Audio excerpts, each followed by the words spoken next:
ओम शांति। सभी स्थिर होकर बैठेंगे।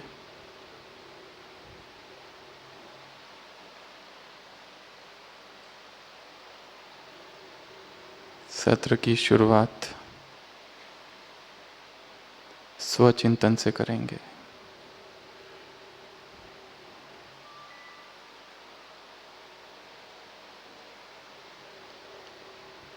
गीत बजेगा।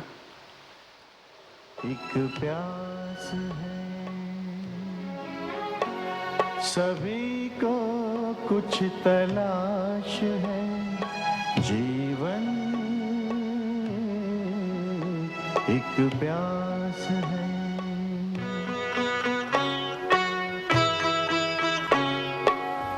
जिनकी हम तलाश में उम्र भर चले, कोई जानता नहीं वो कहाँ मिले,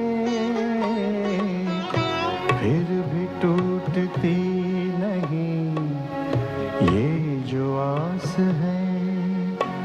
सभी को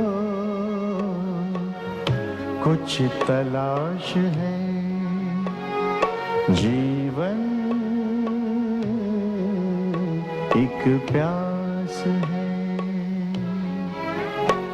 सभी को कुछ तलाश है। Red light.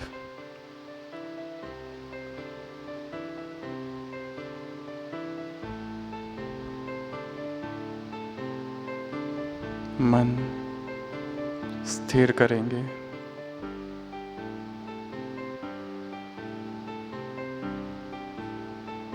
बुद्धि एकाग्र।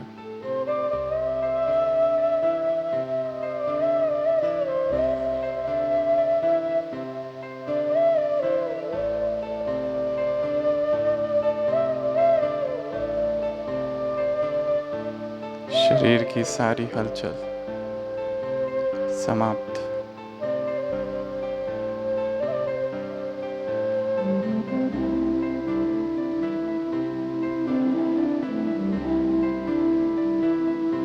संपूर्ण चेतना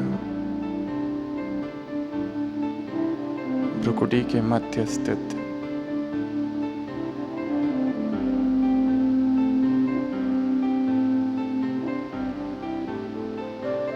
जीवन की अनंत धारा में मैं कौन,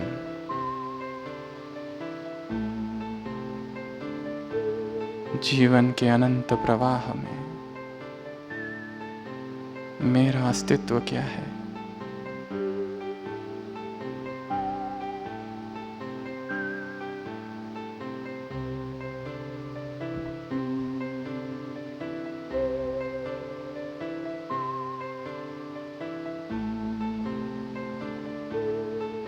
जीवन का लक्ष्य क्या है।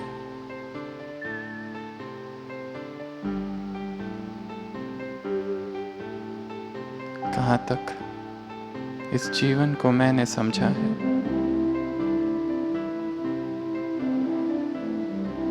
आत्मचिंतन, आत्मकेंद्रित दृष्टि,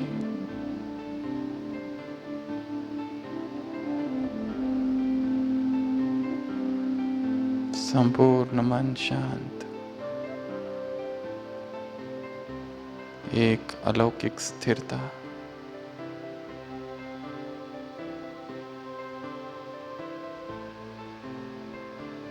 वायुमंडल में अव्यक्त प्रवाह।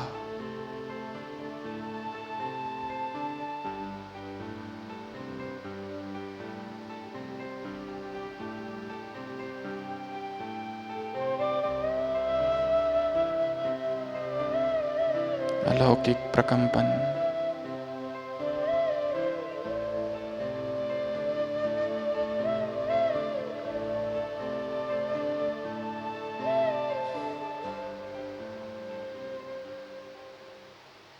ओम शांति।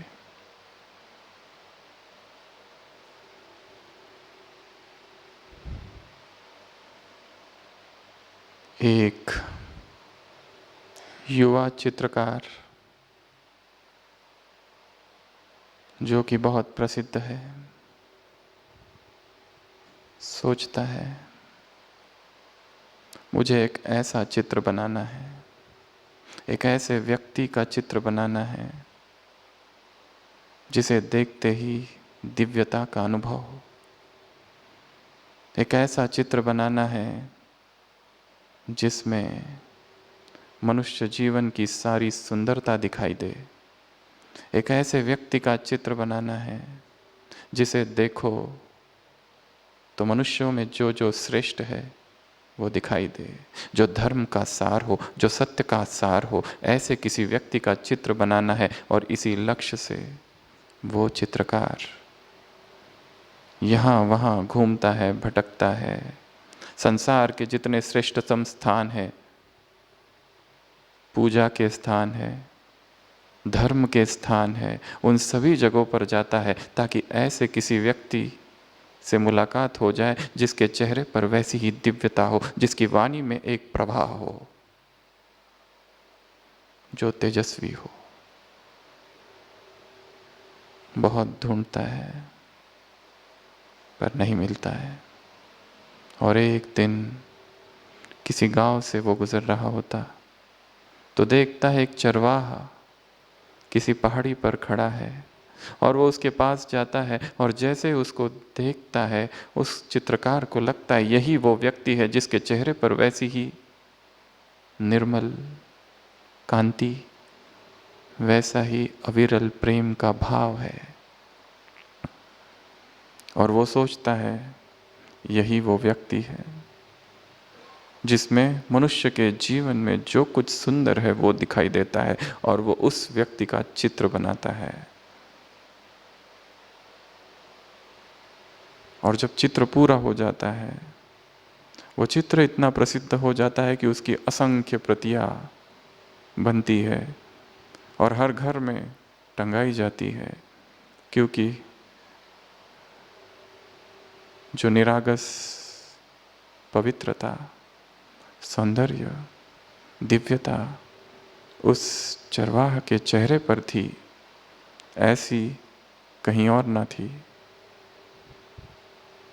वो चित्रकार फिर बूढ़ा हो जाता है, 30 वर्ष बीत जाते हैं और इस 30 वर्ष की जीवन की यात्रा में कई सारे कटु अनुभवों से गुजरता है। उसे भी अपने जीवन से ऐसे ऐसे अनुभव होते हैं, कई धोखे, कई बार मित्रों से अलगाव, संबंधों में टकराव, अपनों से नफरत और जीवन के ऐसे कटु अनुभवों से जब वो गुजरता है और जब बूढ़ा हो जाता है तो सोचता है वो मैंने तो चित्र बनाया था जिसमें जीवन की सुंदरता थी, पर मुझे लगता है वो जीवन का अपूर्ण सत्य था। अब मुझे एक ऐसा चित्र बनाना है, किसी ऐसे व्यक्ति का चित्र बनाना है, उसे अगर देखो तो साक्षात नरक का दर्शन हो। किसी ऐसे व्यक्ति का चित्र बनाना है जो कि साक्षात घृणा हो, जिसमें नफरत लिखी हो। ऐसे किसी व्यक्ति का चित्र बनाना है और वो संसार के जितने बुरे स्थान हैं, अधार्मिक स्थान हैं, भोग विलास में डूबे हुए स्थान हैं, उन सभी स्थानों पर जाता है, पर उसे ऐसा कोई व्यक्ति नहीं मिलता। अंततः वो एक कारागार में पहुंचता है और सुनता है एक अपराधी है, दुर्दांत अपराधी, जिसे मृत्यु की सजा हुई है और बस अभी 1 सप्ताह में ही उसे मृत्यु दंड मिलने वाला है। चित्रकार कहता है मुझे उससे मिलना है, उसको मिलता है, देखते ही उसको लगता है यही वो व्यक्ति है जिसके चेहरे पर घृणा है, नफरत है, जो साक्षात पाप है। कई सारे खून अपराध उसने किए, ऐसी हत्याएं की है और वो उस अपराधी से कहता है कि मुझे तुम्हारा चित्र बनाना है, और वो उस अपराधी का चित्र बनाता है। 7 दिन तक बनाते रहता है। 7 दिन जब पूरे होते हैं तो अब वो चित्रकार देखता है, हाँ ऐसा ही चित्र मुझे चाहिए था, परंतु उसे आवाज़ सुनाई देती है रोने की। वो मुड़कर देखता है कौन रो रहा है, तो वही अपराधी रो रहा है, बहुत रो रहा है। वो कहता है, मेरे मित्र तुम क्यों रोते हो? वो अपराधी कहता है, शायद तुम भूल गए होंगे, पर मैं वही चरवाहा हूं जिसका तुमने कभी 30 वर्ष पहले चित्र निकाला था। और मुझे याद है तुम ऐसे व्यक्ति की खोज में थे कि जिसके चेहरे पर दिव्यता हो, और मैं अब वही हूं। इसलिए मैं रो रहा हूं, सोच रहा हूं जीवन की यात्रा मुझे कहाँ ले आई, कहाँ से मैंने चालू की थी, कहाँ वो स्वर्ग और कहाँ ये नर्क। जीवन के कठोर अनुभवों ने, कटु अनुभवों ने ये सब क्या कर दिया।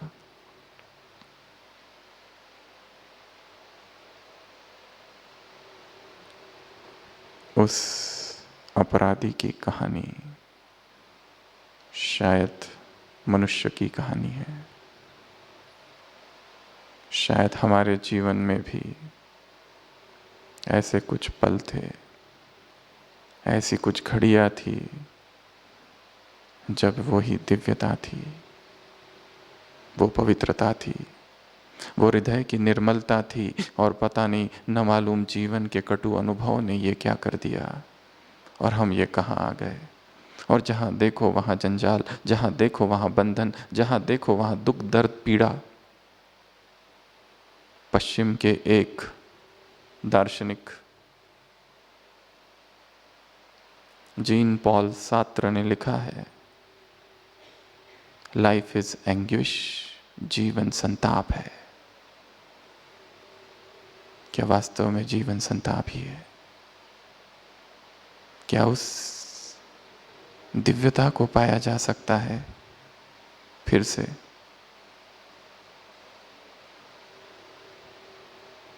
आप सब जिस स्थान पर आए हैं, ये स्थान कोई साधारण स्थान नहीं है।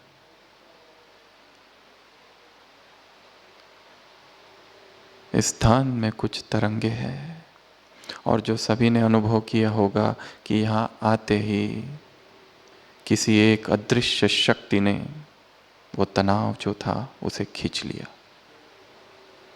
यहाँ कुछ प्रकंपन है, कुछ ऐसी दिव्यता है, और वो दिव्यता इस स्थान की जो है उसका कारण यहाँ पे निवास करने वाली जो श्रेष्ठतम महात्माएं हैं, जो व्यक्तित्व है, शायद उनका ही प्रभाव है। तो आज के इस सत्र में खुशनुमा जीवन, जीवन में वो खुशी, वो आनंद, वो आह्लाद, वो संगीत फिर कैसे आ जाए, उसकी कुछ बातें हम सुनेंगे, चर्चा करेंगे और अनुभव भी करेंगे।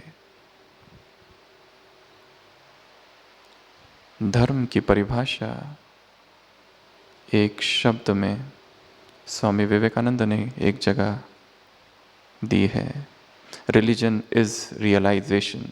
Religion is not about dogmas. Religion is not about philosophy. Religion is not about principles. Religion is not about following particular things. It's not about ceremonials. It's not about rituals. It's not about how many scriptures one has read. It's about realization. धर्म अर्थात अनुभूति। सब कुछ किया है परंतु अनुभव नहीं किया तो कुछ भी नहीं किया। तो सुनते सुनते ही, बैठे बैठे ही अनुभव भी करना है। जो शब्द कानों में पड़ रहे हैं और शब्दों के बीच जो अंतराल है, शायद वाक्यों के बीच जो अंतराल है वहीं सत्य अनुभव छिपा है। सुनते सुनते अपने ही जीवन को देखते जाना कि कहाँ से हमने भी जीवन की शुरुआत की थी और कहाँ हम पहुँच गए और अब यहाँ कहाँ आ गए। ये कौन सा स्थान है, ये कौन सी जगह है। क्यों यहाँ आकर ऐसा लग रहा है कि यहाँ पहले भी आए थे। डेजावू।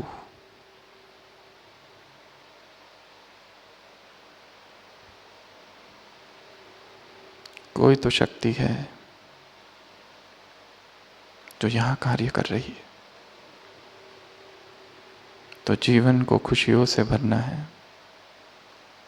जो खो गई है, the long lost and now found, जो खो गई थी उसे फिर से पाना है।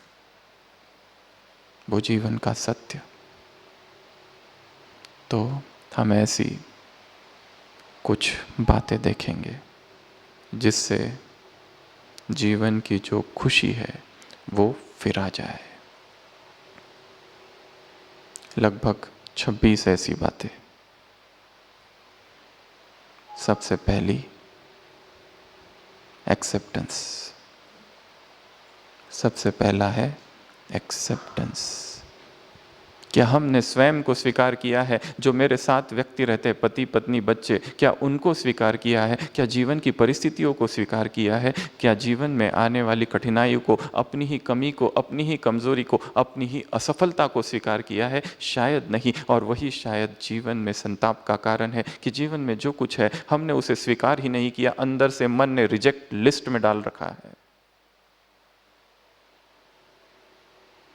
जिस व्यक्ति के साथ हम जीवन बिता रहे शायद उसी को रिजेक्ट कर रखा है, क्योंकि उसका स्वभाव जो कभी बहुत पसंद था और उसकी तरफ तीव्रता से आकर्षित हो गए थे, परंतु आज वही व्यक्ति अच्छा नहीं लगता।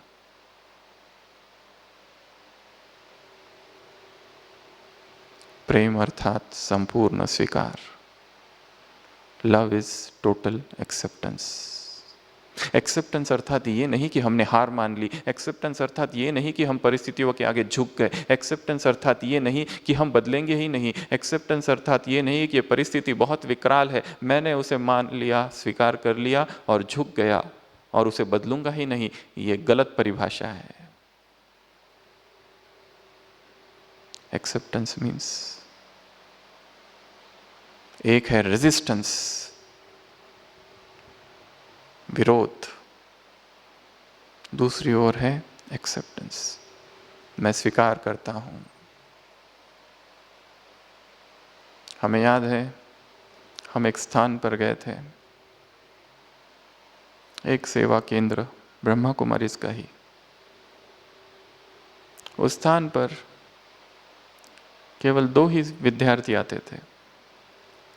आप यदि देखो ब्रह्मा कुमारीज के केंद्र विश्व भर में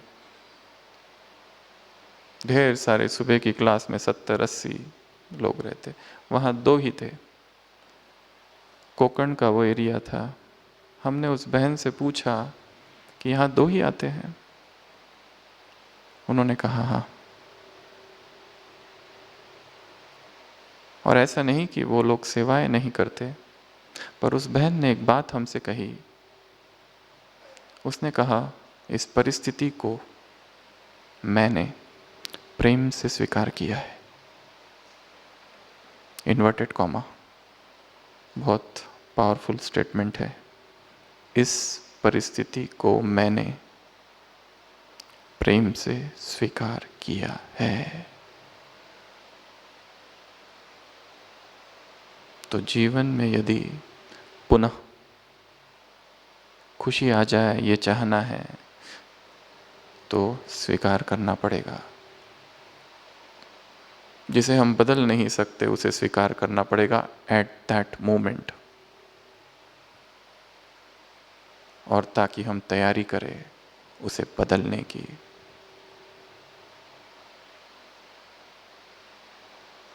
तो सबसे पहली बात है एक्सेप्टेंस। स्वयं को देखना है मैंने किस किस को अस्वीकार कर रखा है, परंतु उसी के साथ जीना है। परंतु मन ने अस्वीकार किया, इसलिए दुख है, संताप है, दर्द है। जी रहे हैं, सब कुछ कर रहे हैं, ऊपर से खुशी है, परंतु अंदर से पीड़ा है, क्योंकि स्वीकार नहीं किया है। यह पहली बात। दूसरा, बैलेंस। अति सर्वत्र वर्जते। जहां जहां अति होगी वहां दुख होगा, किसी भी चीज की, किसी भी बात की।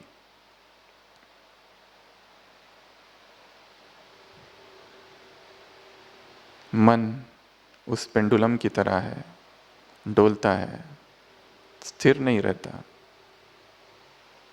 धार्मिक स्थानों पर, पवित्र स्थानों पर जाता है तो एकदम पवित्रता पकड़ लेती है, सोचता है बस अब ऐसे ही हमारा जीवन भी होना चाहिए।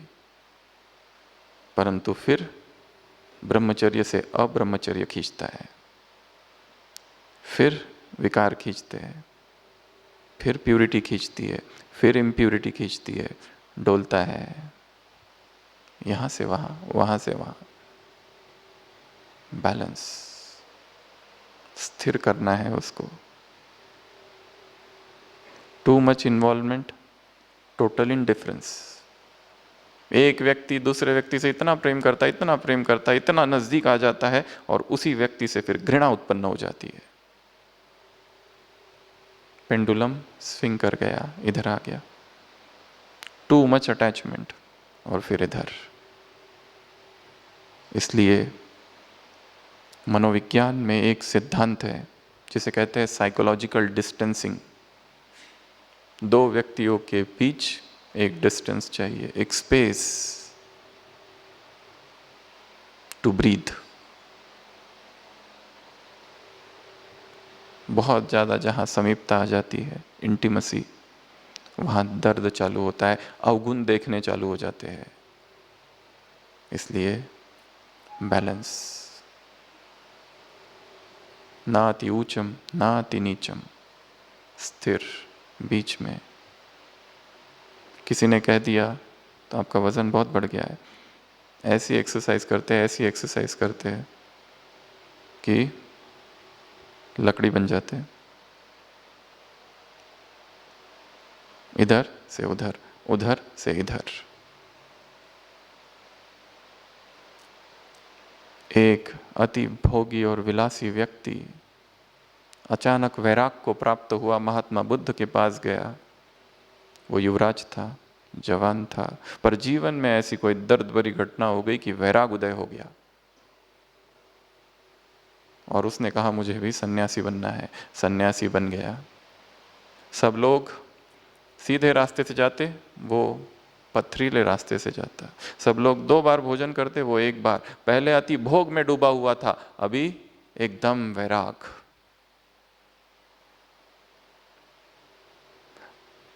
और 6 मास में ऐसा दुबला पतला हो गया। महात्मा बुद्ध ने उसे कहा, बुलाया और पूछा, मैंने सुना है यहाँ आने से पहले आप वीणा बहुत अच्छी बजाते थे। उसने कहा, हाँ मैं तो बहुत प्रसिद्ध था। वो कहते हैं, मुझे बताओ यदि उसके तार बहुत टाइट सख्त हो तो क्या वो बजेगी? वो कहता है, नहीं, टूट जाएगी। अगर वो तार बहुत ढीले हो तो क्या बजेगी? वो कहता है, नहीं। तो कैसे होने चाहिए? मध्यम। जीवन की वीणा में भी संगीत तब बजेगा जब वो मध्यम होंगे।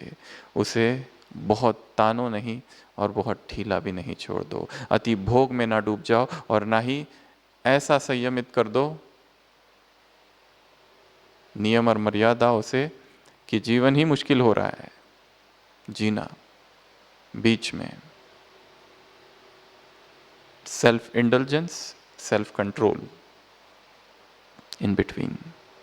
तो ब्रिंग बैलेंस, ये दूसरा सूत्र है जीवन में पुनः खुशी लाने का। तीसरा है क्रिएटिविटी। क्रिएटिविटी अर्थात रचनात्मकता, क्रिएटिविटी अर्थात सृजनात्मकता, क्रिएटिविटी अर्थात न्यूनेस, कुछ तो नवीनता। उसी तरह का जीवन, वही उठना, वही सब कुछ, वही न्यूज़पेपर, वही चाय, और फिर वही ऑफिस, और वही ट्रैवल, और फिर घर आना, फिर वही सारे लोग और वही सारा काम। लंबा समय व्यक्ति एक ही तरह का काम करते करते थक जाता है। जब तक जीवन में नवीनता न आए, जीवन का सौंदर्य दिखाई नहीं देगा।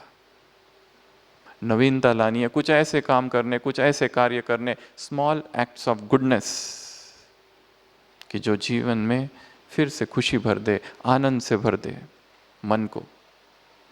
छोटे छोटे ऐसी कुछ बातें जो फिर से हमें खुशी में ला ले। हम देखते हैं अस्पताल में कई बार कई लोग आते हैं जिनका कोई भी रिश्तेदार भर्ती नहीं है, फूल लेके आते, एक एक मरीज को एक एक फूल देके चुपचाप चले जाते हैं। स्मॉल एक्ट्स ऑफ गुडनेस, कोई अनाथ आश्रम, कोई वृद्धाश्रम, किसी की मदद कर देना, going out of way, small acts of goodness. कहाँ हम भाग रहे। एक अमेरिकन लेखक ने लिखा है कि एक बार मैंने एक बहुत सुंदर कार खरीदी, इतनी ब्रांड न्यू कार, और इतना अच्छा लगा मुझे वो कार में जब चला रहा था, और जब सड़क से चल रहा था न्यूयॉर्क की, अचानक किसी एक बच्चे ने पत्थर मार दिया, और मुझे ऐसा गुस्सा आया, कौन है जो उसने अभी अभी खरीदी हुई कार को पत्थर मारा, and there is a dent, and I was madly in search of who is the culprit. और देखा कि एक बच्चा खड़ा है जिसके हाथ में और एक दूसरा पत्थर है। उसने उस बच्चे से कहा कि तुमने मारा? उसने कहा हाँ। लेखक ने पूछा क्यों? वो रोने लगा, कहा कि मेरा बड़ा भाई 2 साल बड़ा, वो होगा 7 साल का, अपाहिज है, व्हील चेयर पर है, गिर गया, खून बह रहा है। मैं कब से लोगों को रोक रहा हूं, कोई रुक ही नहीं रहा है, क्योंकि वो भारी है, मैं उसको फिर से नहीं उठा सकता, और इसलिए मैंने आखिरकार ये पत्थर मारा। लेखक शांत हुआ। उसने कहा कहाँ है?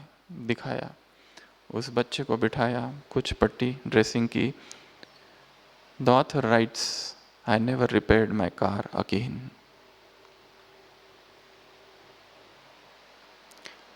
मैंने अपनी कार फिर कभी भी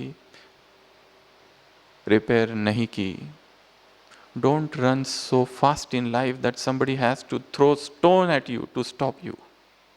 इतना भी तेजी से न भागो जीवन में कि किसी को पत्थर मार कर तुम्हें रोकना पड़े। और कहाँ हम भाग रहे हैं?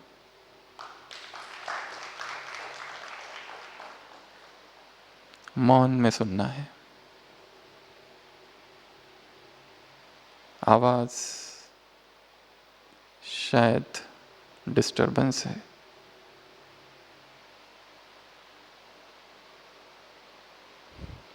कहीं उस कार में बैठा हुआ लेखक मैं तो नहीं, जो इतना तेजी से भाग रहा है, इतना तेजी से भाग रहा है, बस भागे ही जा रहा है, भागे ही जा रहा है, भागे ही जा रहा है, रनिंग एंड पेंटिंग। कहाँ जा रहा है उसे ही नहीं पता, क्यों जा रहा है वो भी नहीं पता। एक ही उत्तर है, क्योंकि सब भाग रहे हैं। परंतु जीवन का लक्ष्य क्या है? क्या यही जीवन का लक्ष्य है? अमेरिकन ऑथर जोशुआ लिबमन ने लिखा है कि जब मैं 22 साल का था, एक लिस्ट बनाई, एक फहरिस्त, कि जीवन में मुझे क्या क्या पाना है। घर, सुंदर पत्नी, बच्चे, पद, position, fame, name, glory, wealth, happiness, यह सब लिखा उसने, कि कोई मिस ना हो जाए। अभी जीवन की शुरुआत कर रहा हूँ, ये फहरिस्त है, कुछ मिस ना हो जाए इसमें से।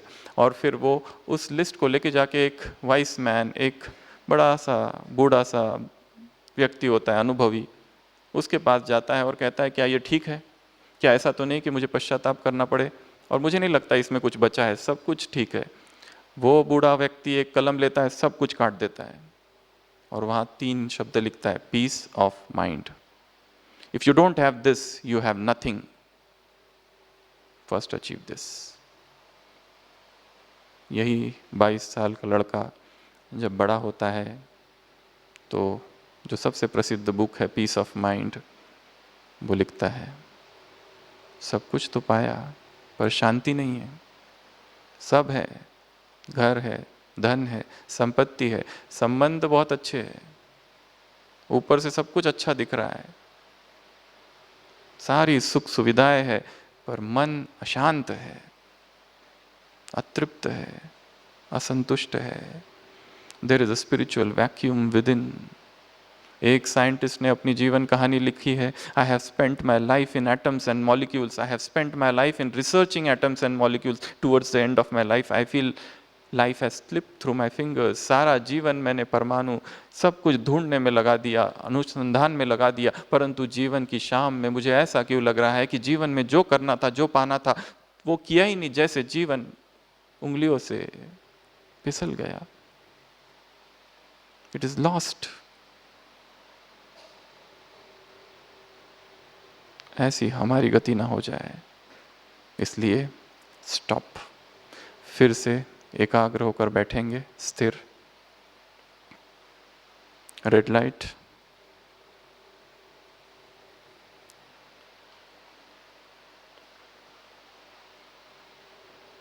अंतर मन में अपने आप से बात करेंगे। गीत बजेगा, उस पर केंद्रित करेंगे मन को।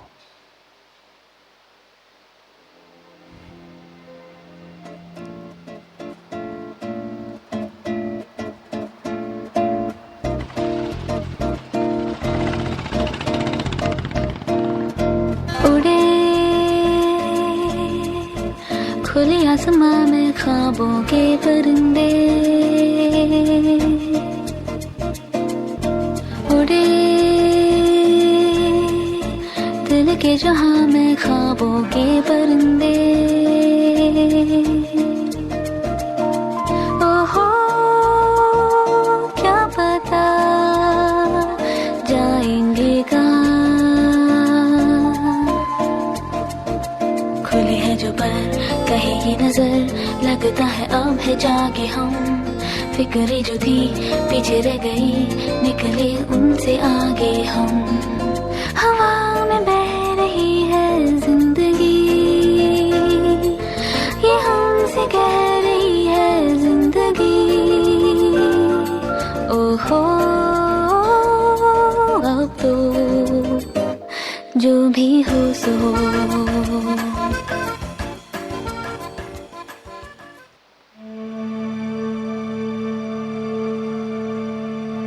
मन संपूर्ण शांत।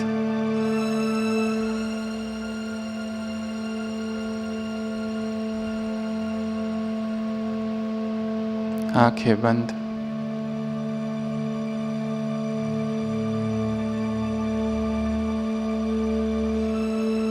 आंखों के सम्मुख एक विशाल पर्दा, और जिसमें मैं स्वयं को देखती हूँ। मैं आत्मा अपने ही जीवन इतिहास का दर्शन करती हूँ।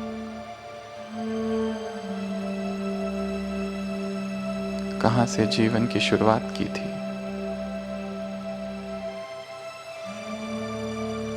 कैसी दिव्यता थी, कैसा निरपराध भाव था। वो बचपन, वो घर, वो परिवार,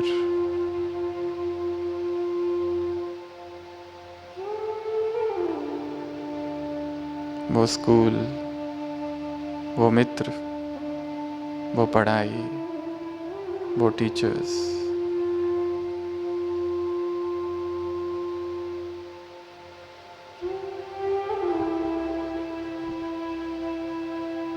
वो कॉलेज,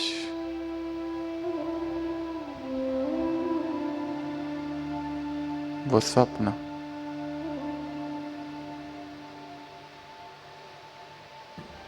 वो संघर्ष,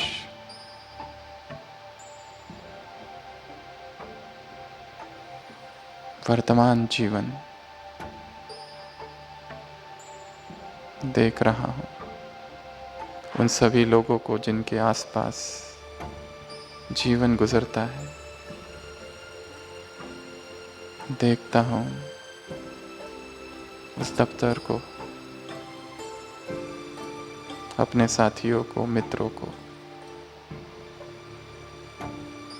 सुबह से लेकर रात तक की अपनी दिनचर्या को।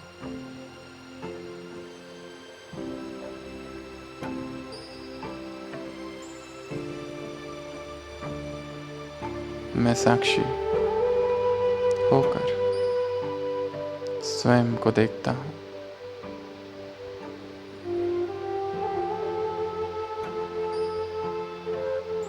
कैसा है ये जीवन? क्या वैसा ही जैसे सोचा था? क्या जीवन में सब कुछ पा लिया जो पाना था, या सब कुछ पाकर भी सब कुछ अन पाया है? सब कुछ मिलकर भी सब कुछ अनमिला सा है। Let me stop, let me think, let me reflect. Statue.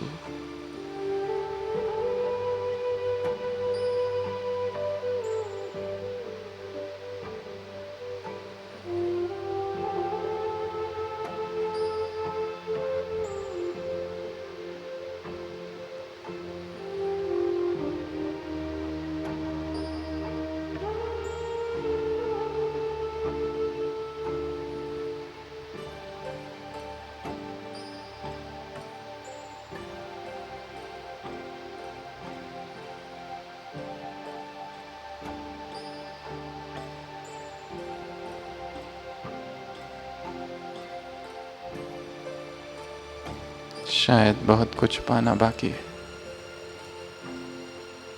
और नियति ने अवसर दिया है अब आत्मावलोकन का।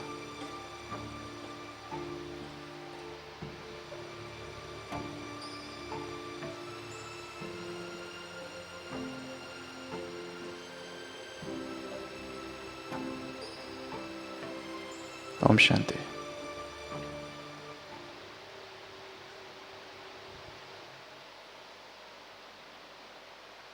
अगला डिजिटल डिटॉक्स।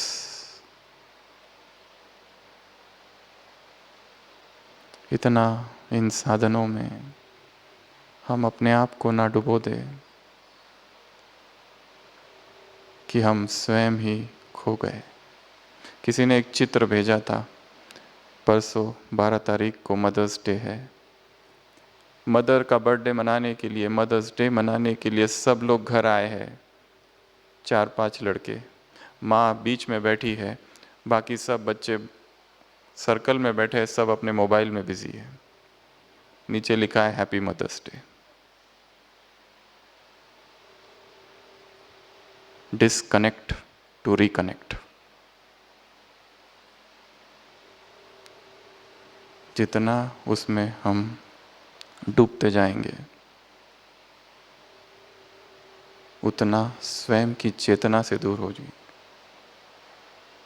और वो एडिक्शन ना बन जाए। वर्तमान समय adolescent all over the world, internet addiction, texting addiction. बीच में बेंगलोर निम्हांस में एक कन्या एडमिट की गई, 18 year old. Texting addiction, text message करने का एडिक्शन हो गया है, इतना कि वो उसके सिवा रह नहीं सकती। अभी उसका ट्रीटमेंट चालू है। यदि मन शांत हो, शांति चाहिए और जीवन में खुशी चाहिए फिर से, तो अपने आप को डिसाइड करना पड़ेगा कितना स्क्रीन टाइम है हमारा। What is my screen time?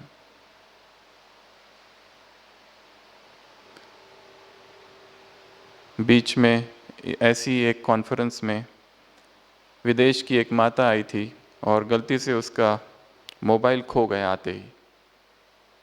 अगले 3 दिन इधर थी कॉन्फ्रेंस में। जाते समय अनुभव सुना के गई, ऐसा दिव्य अनुभव हुआ, बहुत धन्यवाद भगवान को, मोबाइल खो गया। नहीं तो वो बेचैनी रहती है हमेशा, उसके वाइब्स। तो जैसे लोग हेल्थ के लिए डिटॉक्स करने जाते हैं, नेचर क्यूर, सारे टॉक्सिन्स बाहर निकालना, ये उनका लक्ष्य होता है। Now the need of the our is digital detox. कितनी बार सारे दिन भर में मेल चेक किए जाते हैं, कितनी बार व्हाट्सएप चेक किया जाता है, एवरी 1 मिनट और एवरी हाफ मिनट। वहां से सोचना पड़ेगा how much we are offline, can we stay online for some time. सुबह का समय, रात का समय, कुछ समय स्वयं के लिए देना है, जिसमें हम स्वयं के विषय में सोचे, अपने जीवन के विषय में सोचे, जीवन में जो दुख और दर्द और छिपा हुआ है, अतृप्ति, उसके विषय में सोचे, क्यों, वाई। तो डिजिटल डिटॉक्स। उसके बाद है एक्सरसाइज। एक व्यक्ति दुखी है, एक्सरसाइज करता है, उसके बाद में वो वैसा ही नहीं रहता, क्योंकि ब्रेन में बहुत सारे चेंजेस हो जाते हैं, बहुत सारे न्यूरोट्रांसमीटर्स रिलीज होते हैं, वो बदल जाता है। इसके लिए अपनी व्यस्त दिनचर्या में कुछ समय ऐसा निकालना है जिसमें हम व्यायाम करें। वो व्यायाम प्राणायाम हो सकता है, योगासन हो सकता है, या फिर कोई और प्रकार का व्यायाम, परंतु 10 मिनट्स 20 मिनट्स उसको इंक्लूड करना है as a must in lifestyle. नहीं तो हम जिस वेग से दौड़ रहे हैं उसमें ये सब चीज़ों के लिए बहुत कम समय है। और ये हम केवल स्वास्थ्य की दृष्टि से नहीं, मन की और अध्यात्म की दृष्टि से बोल रहे हैं। एक विद्यालय में स्वामी विवेकानंद कभी गए थे और देखा वहाँ के विद्यार्थी बहुत ही दुर्बल है, और उन्होंने एक बहुत ही ड्रामेटिक स्टेटमेंट कहा था, you will be more near to God through football than through Bhagavad Gita. पहले तो शरीर से इनको तंदुरुस्त बनाओ, पहले तो शारीरिक स्वास्थ्य दो, उसके बाद में अध्यात्म का चिंतन। पहले जो राजस है, तामस से राजस में आओ एक्टिविटी में, उसके बाद में सतो का चिंतन। उसके बाद है forget and forgive। अगला है forget and forgive, अर्थात भूल जाओ और माफ कर दो। हर एक के जीवन में ऐसी दर्दनाक घटनाएं हुई है कि हमने ऐसे कोई व्यक्ति है जिनको बिल्कुल माफ नहीं किया है, क्योंकि उन्होंने काम ही ऐसे किए, हमारे जीवन को जिन्होंने नर्क बनाया है, हमारे जीवन में ऐसी मानसिक यातनाएं दी है, मेंटल एंड इमोशनल टॉर्चर किया है कि हमने उन्हें माफ ही नहीं किया है शायद। और जब तक, और हमें उन्हें माफ इसलिए नहीं करना है, उनके लिए, अपने लिए, क्योंकि जब तक हम उन्हें माफ नहीं करेंगे हमारा मन शांत नहीं हो सकता, क्योंकि हमारा स्वभाव रहम है, प्रेम है मूलभूत स्वभाव आत्मा का। नफरत, घृणा, बदला ये हमारा स्वभाव नहीं है। तो वो सारी आत्माएं, वो सारे लोग जो जीवन में आए, जिन्होंने हमें शायद सताया, बहुत दुख दिया, बहुत दर्द दिया, धोखा दिया, अपशब्द बोले, कठोर शब्द बोले, गलत व्यवहार किया, अपमान किया सबके सामने, हमारा मन कहीं ना कहीं उनके विरुद्ध में कुछ ना कुछ योजना बना रहा है। एक अंग्रेजी कवि लिखता है, what a tangled web we weave when we first practise to deceive. किसी को फंसाने के लिए ऐसा जाल बुना कि खुद ही फंस गए। तो सबसे पहली बात, forget, forgive, life is now। जो कुछ हो गया वो हो गया। दूसरी और एक बात इसके साथ जोड़नी है, ऐसे बहुत सारे लोग हैं जिनको हमने धोखा दिया, हमने कटु वचन बोले, हमने अपशब्द बोले, हमने इंसल्ट की, हमने बहुत दुख दिया उनको, उनसे मनसा से माफ़ी मांगनी है। ये 2 काम रोज सुबह करने हैं। उनको जाकर बोलने की आवश्यकता नहीं। हम सबसे पहले ये कार्य यहाँ चालू करेंगे। Emerge the souls in front of the eyes, कि वो सब लोग हमारी आंखों के सामने हैं, या वो एक व्यक्ति, और उससे हमें रोज माफ़ी मांगनी है या उसे हमें रोज माफ़ करना है। ये 2 काम दिनचर्या में लाने हैं, और इसके लिए थोड़ा समय निकालना पड़ेगा अपने लिए, क्योंकि जब तक हम उससे माफ़ी नहीं मांगेंगे, क्योंकि जिस तरह का व्यवहार हमने उनसे किया था, भले ही हमारा अहंकार मानने को स्वीकार नहीं करता अहंकार कि हमने गलती की, पर हमें अंदर पता है वो गलती थी और हमारी ही थी। इंग्लिश में एक बहुत पावरफुल स्टेटमेंट है, सब डायरी में नोट करके रखना है, जीवन पर्यंत काम आएगा। In the war of ego the winner is loser. अहंकार के युद्ध में जो जीतता है वही हारता है। अहंकार का युद्ध जो है ना, जिसकी जीत हो गई तो सोचता है मैं जीत गया, वास्तविक में वो हार चुका है। Forget and forgive. उसके बाद है ग्रेटिट्यूड, अर्थात धन्यवाद। वो सारे लोग जिन्होंने हमारे साथ रहते हैं, जिन्होंने हमारे लिए बहुत कुछ किया, क्या कभी हमने उन्हें धन्यवाद कहा? Thankfulness, attitude of gratitude. कभी उनसे कहा कि आपने जो कुछ हमारे लिए किया है हम बहुत तहे दिल से धन्यवाद करते हैं। चलो यहाँ पर ही आप आए तो जिन बहनों ने आपको लाया, सबसे पहले तो उनका धन्यवाद। जहाँ आप रह रहे, यहाँ के सारे लोग, सारे व्यवस्थापक, उनका भी धन्यवाद, उस परमात्मा का भी धन्यवाद, सबका धन्यवाद। मन धन्यवाद के भाव से भरा रहे। Gratitude has got positive energy. धन्यवाद में, अहोभाव में सकारात्मक ऊर्जा है। जैसे ही धन्यवाद हम कहते हैं, मन शांत हो जाता है, स्थिर हो जाता है, स्टेबल हो जाता है। तो ये 3 काम हो गए। एक तो माफी मांगना। किससे मांगेंगे? किससे मांगेंगे? जिनको हमने दुख दिया है। दूसरा, माफ करना। किसको? जिन्होंने हमें दुख दिया है। और तीसरा, धन्यवाद। फिर से अलर्ट होके बैठेंगे सभी। Red light.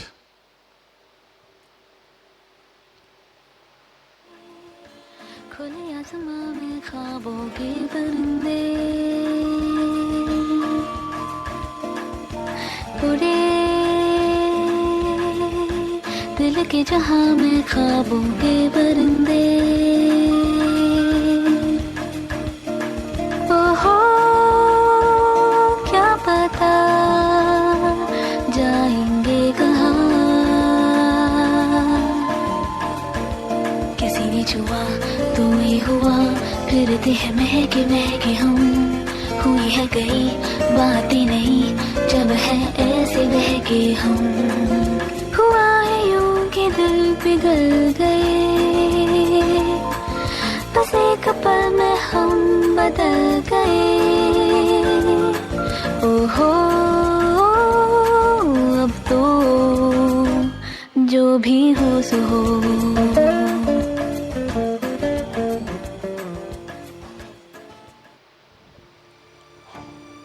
दिखाई दे रहे हैं वो सारे लोग, शायद जिन्होंने हमें बहुत दुख दिया, पीड़ा पहुंचाई, दर्द दिया। पर आज इस पवित्र प्रांगण में, जहां निर्मल तरंगे हृदय में उठ रही है, मैं आत्मा उन सभी को माफ करती हूँ। वो जो कुछ था मेरा ही कार्मिक अकाउंट, हिसाब किताब था।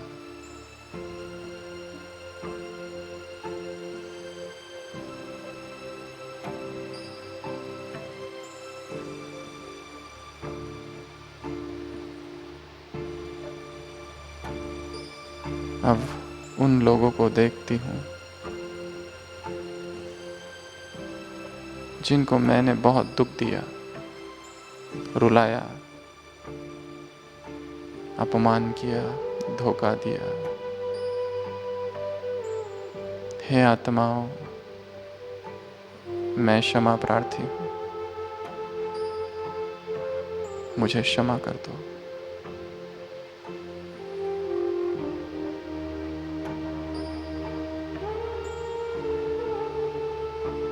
देख रहा हूँ आंखों के सम्मुख वो सभी लोग जिन्होंने कितनी न मेरी मदद की, मेरे लौकिक माँ बाप, पति पत्नी, बच्चे, मित्र, संबंधी, सबका तहे दिल से धन्यवाद। धन्यवाद उस प्रभु पिता का जिसकी ऐसी कृपा हुई कि उसके घर में पहुंच गया।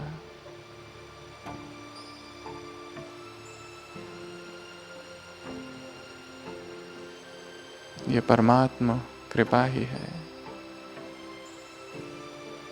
जो ऐसे श्रेष्ठतम वायुमंडल में, जहां प्रभु प्रेम की तरंगे हैं, मैं आत्मा आ गई। मन को ऐसी अलौकिक शांति मिली जो अब तक न मिली थी। ओम शांति। उसके बाद है हैबिट्स, आदतें। इस स्थान पर आए हैं, कुछ नई आदतों का निर्माण करना है। देखना है यहाँ के लोगों में ऐसी वो कौन सी अच्छी आदत है जो मुझ में नहीं है, या आपस में ही देखना है इन लोगों में ऐसी कौन सी आदत है जो मुझ में नहीं है। ऐसी कुछ आदतें निर्माण करना है, लिस्ट बनानी है कि ये 5 आदतें मुझे धारण करनी है और उस पर काम करना है। काम अभी से चालू करना है। देख लेना यहाँ से वहाँ की दिनचर्या को, देखना यहाँ से वहाँ के ऑफिस को, देखना यहाँ पर बैठे हुए वहाँ के कर्म को, वहाँ के कार्य को, वहाँ के परिवार को, यहाँ बैठे, क्योंकि आप इस समय एक दूसरे क्षेत्र में हैं। यहाँ से अच्छे से देखा जा सकता है। पहाड़ है आबू, पहाड़ के ऊपर से सब दिखाई देगा कि यहाँ ये गड़बड़ है, ये जल्दबाजी का संस्कार है, ये झूठ का संस्कार है, ये धोखा देने का संस्कार है, ये हड़बड़ी करने का संस्कार है। Work on the habit. तो जब तक हम अपने आप को स्टडी नहीं करते, there can not be any happiness. सूक्ष्मता से अपनी ही आदतों को नहीं देखते, अपने आप को नहीं देख लेते कि ये है सोर्स जहां से दुख उत्पन्न हो रहा है, ये है दुख की गंगोत्री। यहाँ बैठे बैठे देख लेना है। आप लोग सब कल जाएंगे, आज रात में जाएंगे? कल? अभी भी बहुत समय है। परिवर्तन के लिए 1 सेकंड काफ़ी है। तीर लगने के लिए 1 सेकंड काफ़ी है। संसार में महान से महान परिवर्तन जो हुए हैं आत्माओं के, 1 सेकंड में हो गए। वो अंगुलीमाल जो इतना अपराधी था, महात्मा बुद्ध के संपर्क में आते ही हृदय परिवर्तन। वो जगई मदई दिखाया है चैतन्य महाप्रभु के, जैसे ही संपर्क में आते हैं परिवर्तन। ऐसे संसार में बहुत सारी लिस्ट है बहुत बड़ी कि जैसे ही आ गए 1 सेकंड में परिवर्तन हो गया, क्योंकि जैसे मौन क्रांति घटित हो गई अंदर। ऐसा रियलाइजेशन होगा, ऐसा इलेक्ट्रिक शॉक कि लगा बस अब वो नहीं होगा जीवन में जो अब तक हो रहा है। अब विप्लव, अब क्रांति, अब रिवॉल्यूशन। और ये मौन क्रांति है, आत्म क्रांति है। और जो परिवर्तन होना है वो गहराई में होने चाहिए। जीवन सर्कल है, बीच में केंद्र में हम हैं, परंतु हम ज़्यादा समय परिधि पर बिता रहे हैं, ऑर्बिट पर। Spirituality is a journey from orbit to the centre. Centre में हम हैं, पर यहाँ हम बहुत कम समय है, हम बाहर घूम रहे हैं। Job, family, relationships, money, wealth, name, fame, glory, worldly things, news, games, entertainments. Life is here at the center. The real music is the soundless sound.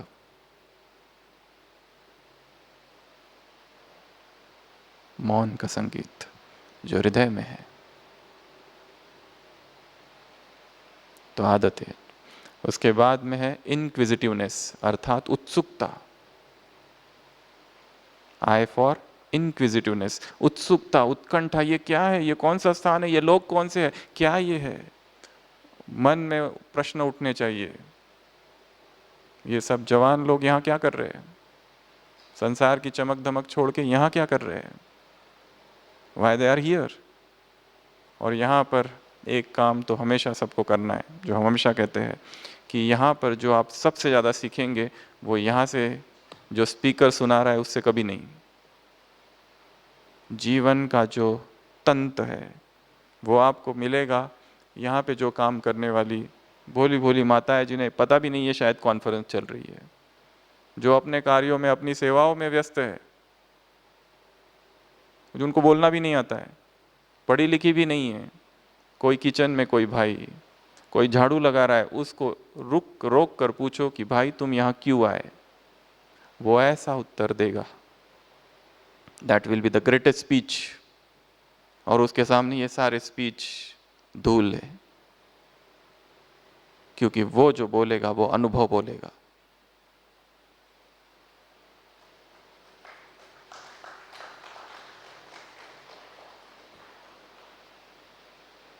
Inquisitiveness, उत्सुकता, क्यूरियोसिटी जागृत करनी है, मन में विस्मय का भाव, यह है क्या, ये कौन सा स्थान है, ये कहाँ आ गए हम, ये जीवन ने कैसी करवट बदली, ऐसा क्यों लग रहा है कि अब कुछ तो बदलाव होने वाला है।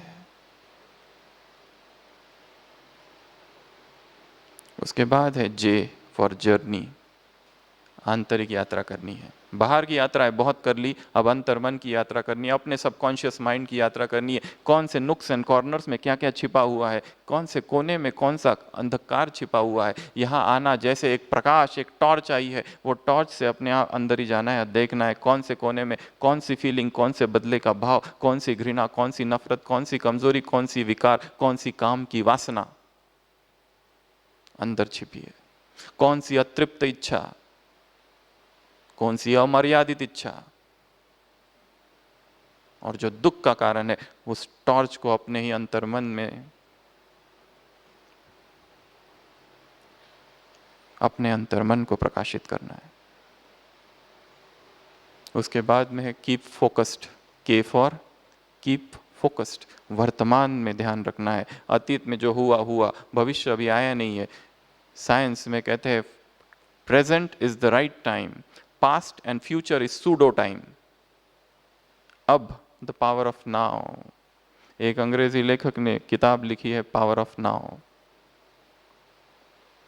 अब में जीना है, बहुत अतीत में जी लिया, बहुत भविष्य में जी लिया, अब समय है अब का। Where are I am living, हमारे मन में 24 घंटे कौन से विचार चालू रहते हैं, पास्ट में ये नहीं करना चाहिए था, ये नहीं करना चाहिए था, पश्चाताप, दुख, दर्द, ये हम अब समय में जी रहे हैं। Come back to this point, keep focus. उसके बाद है love your self, L for love your self, अपने आप से प्रेम करना है। हमें हमेशा बताया जाता है दूसरों से प्रेम करें, पर क्या हम अपने आप से प्रेम करते हैं? शायद नहीं। All of us somewhere are suffering from self victimisation, inferiority complex, guilt consciousness, मेरे से अपराध हुआ, मेरे से पाप हुआ, ये नहीं करना चाहिए था, नहीं करना चाहिए था। वो भाव इतना प्रगाढ़ है कि आगे बढ़ने ही नहीं दे रहा है, इतनी गिल्ट कॉन्शियसनेस अंदर है। स्वयं को भी माफ करना है। Love your self, motivate your self, M for motivate, अपने आप को ही उत्साहित करना है। ये दो काम करने हैं, सीखना है स्वयं से प्रेम कैसे करना। स्वयं से प्रेम करना अर्थात स्वयं को खुश रखना। जब जब हम दुखी हुए हैं, हम आत्मविरोधी हुए हैं, अपने ही खिलाफ हमने द्वंद्व किया है। जब जब हमारे अंदर अपराध भाव, गिल्ट कॉन्शियसनेस आया, माना कि पाप बहुत बड़ा था, परंतु अब अपने आप को भी माफ करना पड़ेगा, नहीं तो आगे बढ़ ही नहीं सकती आत्मा। जो बोझ है, भारीपन है, माफ करो।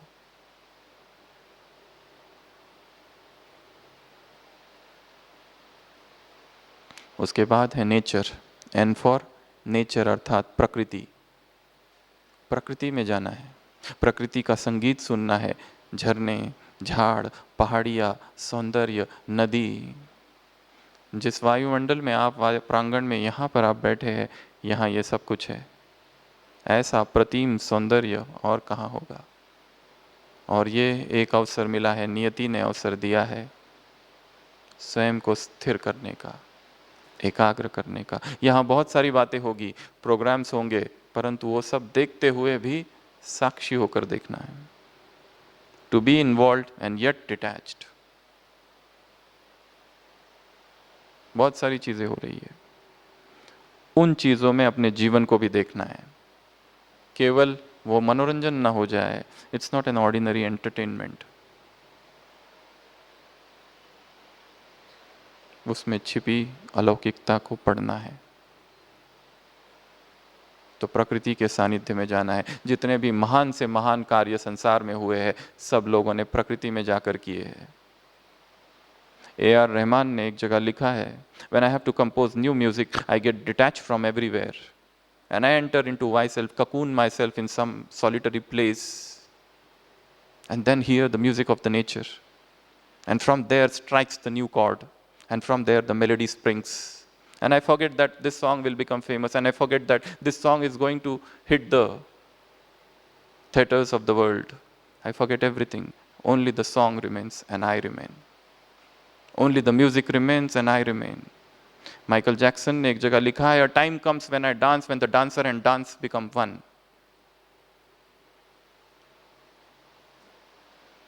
उस मौन को ढूंढना है इस प्रकृति में। तो जहाँ आप रहते हैं, समय निकालना है आधा घंटा और प्रकृति के सानिध्य में जाना है। वो गार्डन हो सकता है, समुद्र है तो बहुत अच्छा, पहाड़ हो सकता है, कुछ भी नहीं तो सड़क, छत, कुछ भी, परंतु go in the lap of nature and listen the beauty, listen the music, listen the rapture, the symphony, the melody.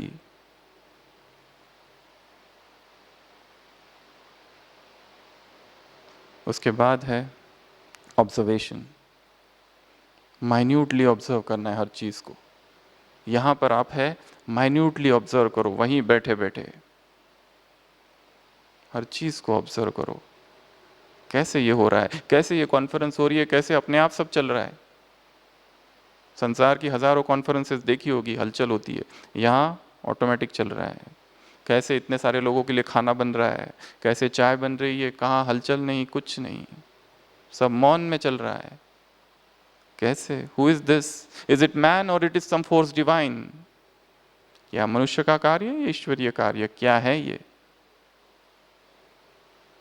उसके बाद है पी, पॉजिटिव थिंकिंग। ये गुर सीख कर जाना है कि निगेटिव से निगेटिव परिस्थिति में पॉजिटिव कैसे सोचे। वर्स्ट सिचुएशंस में कुछ ना कुछ तो पॉजिटिव छिपा हुआ है, ढूंढना पड़ेगा। बाइबल में लिखा है, search and ye shall find, knock and it shall be open, ask and it shall be given. खटखटाओ तो दरवाजा खुलेगा, ढूंढो तो पाओगे, मांगो तो मिलेगा। बैठे रहने से कुछ नहीं होगा। बहुत बड़ा पत्थर सामने, हनुमान चालीसा पढ़ने से कुछ नहीं होगा बैठ के। उद्यम, पुरुषार्थ करना पड़ेगा। उसके बाद है क्यू, क्विट हैबिट। एक ऐसी बुरी आदत यहां पर छोड़कर जानी है जो लंबे समय से चल रही है और जो बहुत दुख दे रही है, मुझे भी और दूसरों को भी। ढूंढना है और उस पर काम करना है। उसके बाद है आर, रिलैक्सेशन टेक्निक्स। राज योगा सबसे बड़ी रिलैक्सेशन टेक्निक है। यहाँ आप आए हैं, यहाँ पर लिटरेचर काउंटर में बहुत सारी किताबें हैं, बहुत सारे ऑडियोज़ है, बहुत सारी सीडीज़ है। वो मेडिटेशन कमेंट्रीज लेके जाना है ताकि घर पर जाकर वो कमेंट्रीज रोज सुने और थोड़ा मेडिटेशन सीखे। उसके बाद है एस, अर्थात दो चीज़ें, साइलेंस एंड सॉलिट्यूड, मौन और एकांत। व्यस्त दिनचर्या में जहाँ पर केवल आवाज़ है और भीड़ है, उस भीड़ में एकांत को ढूंढना है। जहाँ आवाज़ ही आवाज़, आवाज़ ही जहाँ, वहाँ मौन को ढूंढना है। ऐसी दिनचर्या में कुछ समय ऐसा निकालना है जहाँ मौन में रह सके, अपने साथ रह सके, नोबडी अराउंड, बस मैं और कोई नहीं। उसके बाद में है टाइम मैनेजमेंट, ये बहुत बड़ा टॉपिक है, इसको हम यहाँ नहीं लेंगे। उसके बाद में एस फॉर स्ट्रेस मैनेजमेंट, ये भी बहुत बड़ा टॉपिक है। आपको इन दोनों विषयों के बारे में काउंटर पर बहुत सारी क्लासेस मिलेगी। लक्ष्य रखना है दिन में एक क्लास ज़रूर सुननी है, यहाँ पर बहुत सारी क्लासेस अवेलेबल है, ताकि मन में नया ज्ञान जाए, to pump new knowledge in the brain. क्योंकि ज्ञान प्रकाश है, अभी जो दुख है वो अंधकार है। दुख को मिटाना है, अंधकार को मिटाना है, तलवार से नहीं हटाया जा सकता, प्रकाश को लाना पड़ेगा, और ज्ञान ही वो प्रकाश है। You understanding self and others, अपने आप को समझना है और अपने जिन लोगों के साथ रहते हैं उनको भी समझना है। वो समझता है ये मुझे नहीं समझता, वो समझती है ये मुझे कभी नहीं समझते। दो पति पत्नी अपने साथ 40 जीवन भर रहते हैं, but they can not say that I have understood her fully. Very difficult. समझने का प्रयत्न करना है, उसकी भावनाएं क्या है, उसकी इच्छा क्या है। Don't become queen of miss interpretation and king of distortion.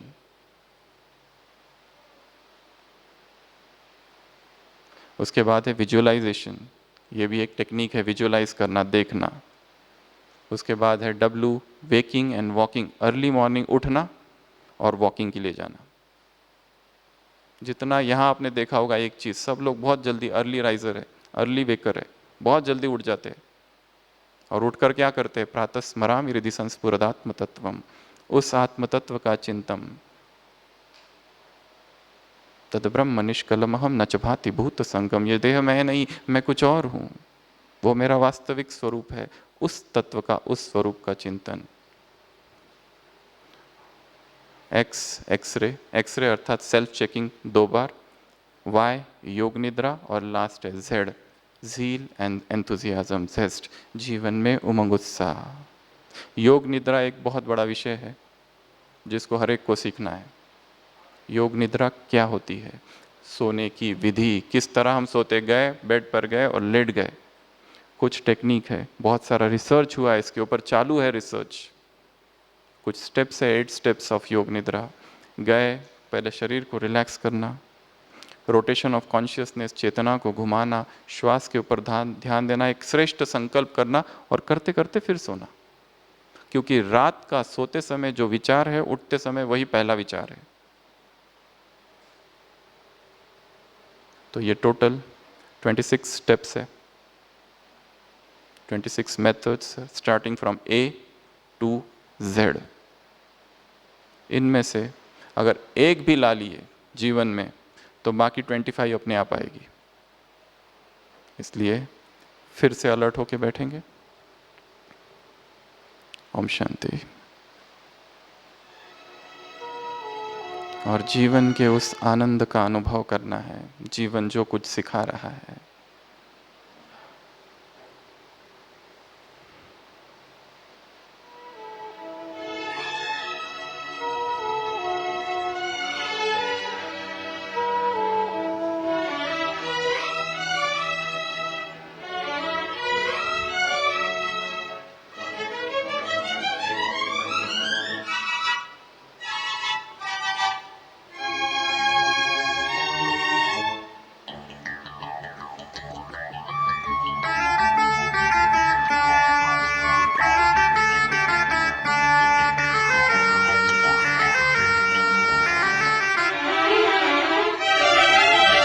है जिंदगी गले लगा ले, है जिंदगी गले लगा ले। हमने भी तेरे हर एक गम को गले से लगाया है ना। है जिंदगी गले लगा ले, है जिंदगी